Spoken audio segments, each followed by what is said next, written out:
السلام عليكم. احنا شرحنا قبل كده الاف، والنهاردة بقى هنتعلم مع بعض طريقة تانية لكتابة الشروط وهي السويتش. يلا بينا نبدأ. تعالوا بقى الأول نبدأ نعمل مشروع جديد مع بعض.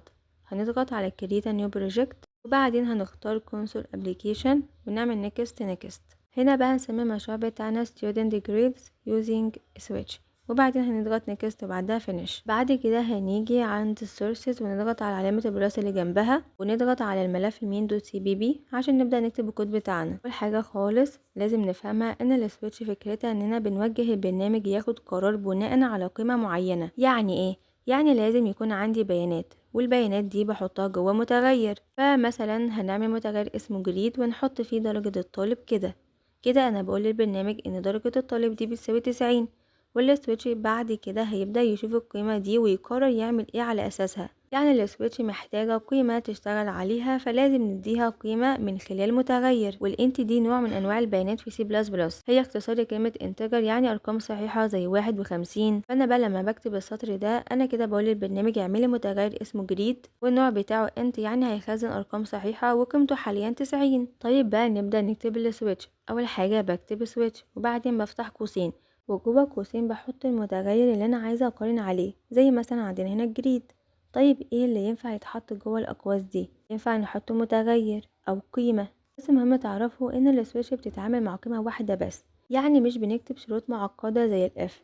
يعني مثلا في الاف كنا بنكتب اف الجريد اكبر من او تساوي 90، لكن في السويتش ما ينفعش نكتب اكبر منه واصغر منه الحاجات دي. انا بس بديها قيمة وهي تقارنها بالحالات اللي هي الكيسز بتاعها اللي احنا هنشوفها دلوقتي. يعني الفرق ببساطة الاف ينفع نكتب شروط اكبر من اصغر من، السويتش بتقارن قيمة واحدة بحالات مختلفة وهنشوف ده دلوقتي. بعد ما كتبنا السويتش لازم نفتح الأقواس الكيرلي براكتس دي، ودي مهمة جدا لأن كل الحالات كيسز اللي البرنامج هيقارن بيها بتكون جوه الأقواس دي. طيب بقى نبدأ نكتب أول كيس. كتبت كيس 90، دي معناها لو قيمة المتغير جريدي بتساوي 90، كيس دي يعني حالة أو اختيار. يعني أنا بقول للبرنامج لو حصلت الحالة دي 90 بقى دي القيمة اللي أنا بقارن بيها. الكولون لازم تتحط بعد الكيس، دي بتحدد بداية الأوامر اللي هي هتتنفذ. هقوله سي اوت اكسلنت، ده الأمر اللي هيتنفذ لو الشرط اتحقق. يعني لو الدرجة 90 هيطبع كلمة اكسلنت على الشاشة. طيب بقى لو الدرجة مش 90، تعالوا بقى نضيف كيسز تانية. بس قبل ما نضيف كيس تانية لازم نكتب حاجة مهمة جدا وهي البريك. طيب يعني ايه بقى بريك؟ البريك دي معناها اقف هنا وما تكملش باقي الحالات. يعني ايه الكلام ده؟ يعني لما شرط يتحقق مثلا الدرجة بتساوي 90، البرنامج هيطبع excellent وبعدين يوقف وما يروحش يشوف باقي الكيسز. لو نسينا نكتب البريك البرنامج هيكمل وينفذ اللي بعده حتى لو مش نفس الحالة. يعني البريك دي بتحمي البرنامج انه ما يكملش في باقي الحالات، يعني اول ما يلاقي الحالة الصح يقف على طول، وهنشوف ده في الاخر. تخيل كده كأنك لقيت الإجابة الصح، خلاص بتقف مش هتروح تجاوب باقي الأسئلة. طيب تعالوا بقى نضيف حالة تانية. كيس 80، دي معناها لو الدرجة دي بتساوي 80 ساعتها هيطبع very good. وخلي بالكم لازم الكلام اللي بيتبع يتحط بين دبل كوتس عشان ده نص مش رقم. وفي الاخر بنكتب بريك عشان البرنامج يقف وما ينفذش باقي الحالات. يعني لو الدرجة دي بتساوي 80 اطبع very good وبعدين اقف. طيب بقى نكمل باقي الحالات.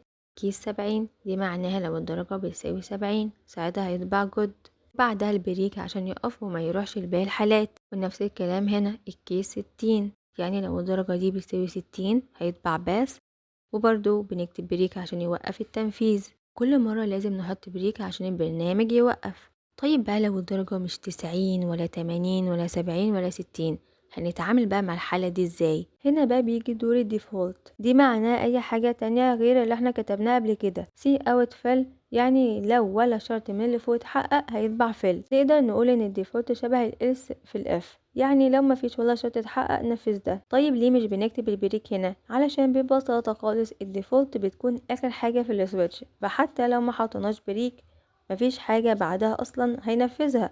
لكن عادي جدا ممكن نحط البريك برضو لو حبينا، بس مش شرط زي باقي الكيسز. عندنا بس غلطة، نسينا حطينا كولون بدل السيمي كولون، فهنغيرها بس كده ونحط السيمي كولون بتاعنا في اخر المتغير. تعالوا بقى نعمل رن للبرنامج عشان نشوف النتيجة. لما نضغط رن هيطبع على الشاشة excellent. ليه؟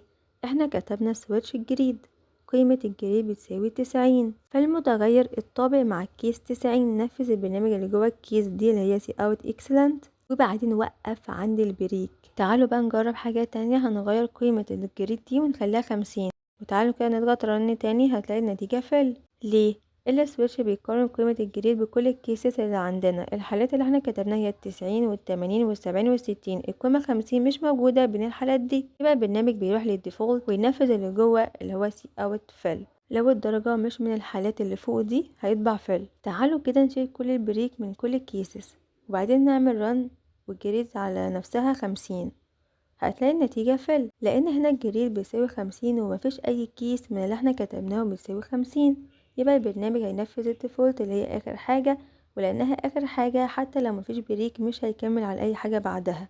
طيب دلوقتي تعالوا نجرب حاجة تانية، وهنخلي الجريد دي بتساوي 70. لما نعمل رن هتلاقي النتيجة جود وباس وفل. لما الدرجة بتساوي 70 البرنامج هينفذ الكيس 70 ويطبع جود، لان مفيش بريك هيكمل على طول الكيس 60 ويطبع باس، بعدين يكمل على الديفولت ويطبع فل. يعني كل حاجة طبعت على نفس السطر. البريك مهمة جدا عشان توقف البرنامج بعد كل حالة، لو شلناها البرنامج هيكمل ويشوف باقي الحالات حتى لو مش متعلقة بالدرجة الحالية دي هيطبعها برضو. شايفين المثال ده؟ اول حاجة لازم نعرفها في لوجي سي بلس بلس، ما ينفعش يشتغل على سترينج كامل، بيشتغل بس على انتجر وتشار. يعني لو حطينا سترينج زي مثلا التي جوه السويتش هيطلع ايرور. ليه؟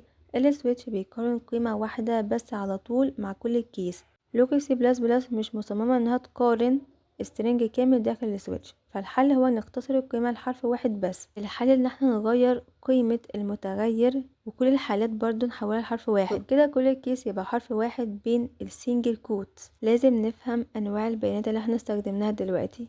التشار دي بقى اختصار كلمة كاركتر، حرف واحد بيخزن حرف واحد بس بين السنجل كوتس. هنا الدرينج ده متغير من نوع تشار، القيمة بتاعته التي بين السنجل كوت معناه حرف واحد بس، يعني اي حرف زي مثلا السي كل ده بيتحط بين سنجل كوت. دلوقتي بقى بعد ما عدلنا الكود وخلينا الدرينك بقى حرف واحد بس القيمة بتاعته، تعالوا بقى نعمل ران. بما اننا حددنا المتغير الدرينك ده حرف التي والسويتش شاف الحالة اللي مطابقة ليه، نفذ الأمر اللي جوه السويتش وطبع يو تشوز تي.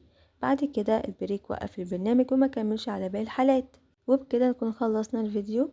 تعلمنا ازاي نستخدم السويتش مع الانت والتشار، أهمية البريك بعد كل كيس، ازاي نتعامل مع الديفولت زي الإلس، مشكلة استخدام السترينج مع السويتش وازاي نحلها باستخدام حرف واحد اللي هو باستخدام سنجل كوتس.